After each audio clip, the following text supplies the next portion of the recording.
एक पंडित होने के बाद भी सेक्स की बातें। आखिर एस्ट्रो और पंडित जी इंटीमेसी और सेक्स पर वीडियोस क्यों बनाते हैं? इसका जवाब क्या दिया पंडित जी ने, जरा ध्यान से सुनिएगा। सेक्स हर एक शादी, हर एक रिश्ते के लिए मूलभूत चीज है। बिल्कुल सत्य। आप दुनिया भर की बात कर लो, बेबी बहुत प्यार करते हैं तुमसे, तुम्हारी बहुत इज्जत करते हैं, पर अगर आप उसे प्रसन्न नहीं कर पा रहे हो, चाहे लड़का हो चाहे लड़की हो, वो रिश्ता नहीं टिकेगा।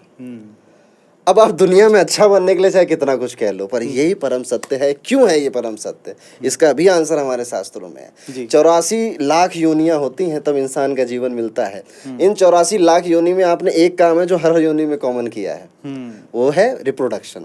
दैट इज वाई इस लाइफ में आपको क्या होता है कि इस लाइफ में आप कितने सात्विक बन जाओ, बड़े से बड़े ब्रह्मचर्य का पालन कर लो, पर ये डिजायर नहीं जाता मन से।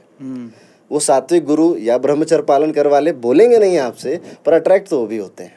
ठीक है, तो आप बने ही ऐसे हैं, आपको बनाया ही ऐसे गया है, तो भागना क्यों उसमें? ठीक है, इसको तो खुलेआम बोलना चाहिए।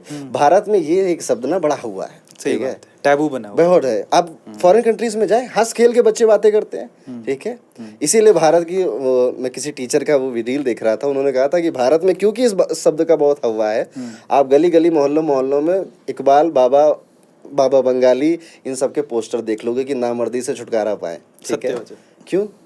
इसी देश में क्यों होता है? इसी वजह से होता है कि आपको खुल के बात करनी चाहिए।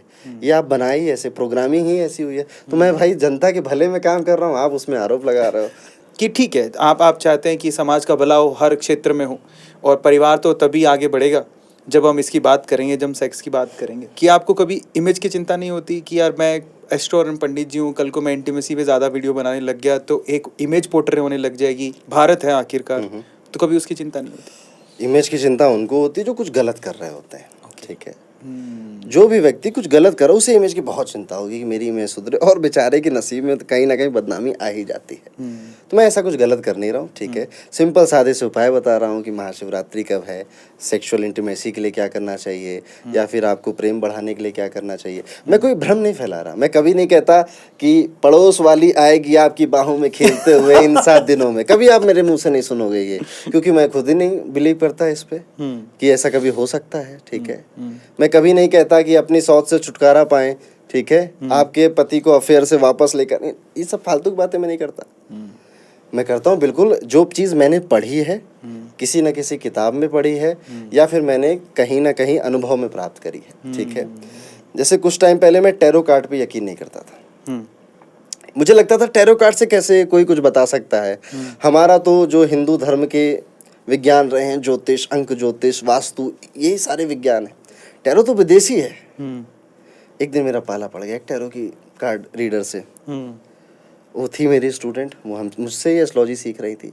तो ऐसे ही मैंने क्लास में किसी दिन बोला, उन्होंने कहा आपकी रीडिंग करते हैं। अब उन्होंने ऐसी तगड़ी रीडिंग करी, मेरे तो होश ही उड़ गए। अच्छा, ठीक है, तो अब मैं उनसे टैरो सीख रहा हूँ। ठीक है, तो अब कुछ दिनों में वो हमारे प्लेटफॉर्म में भी आएंगी। ठीक है, टैरो कार्ड सिखाएंगी।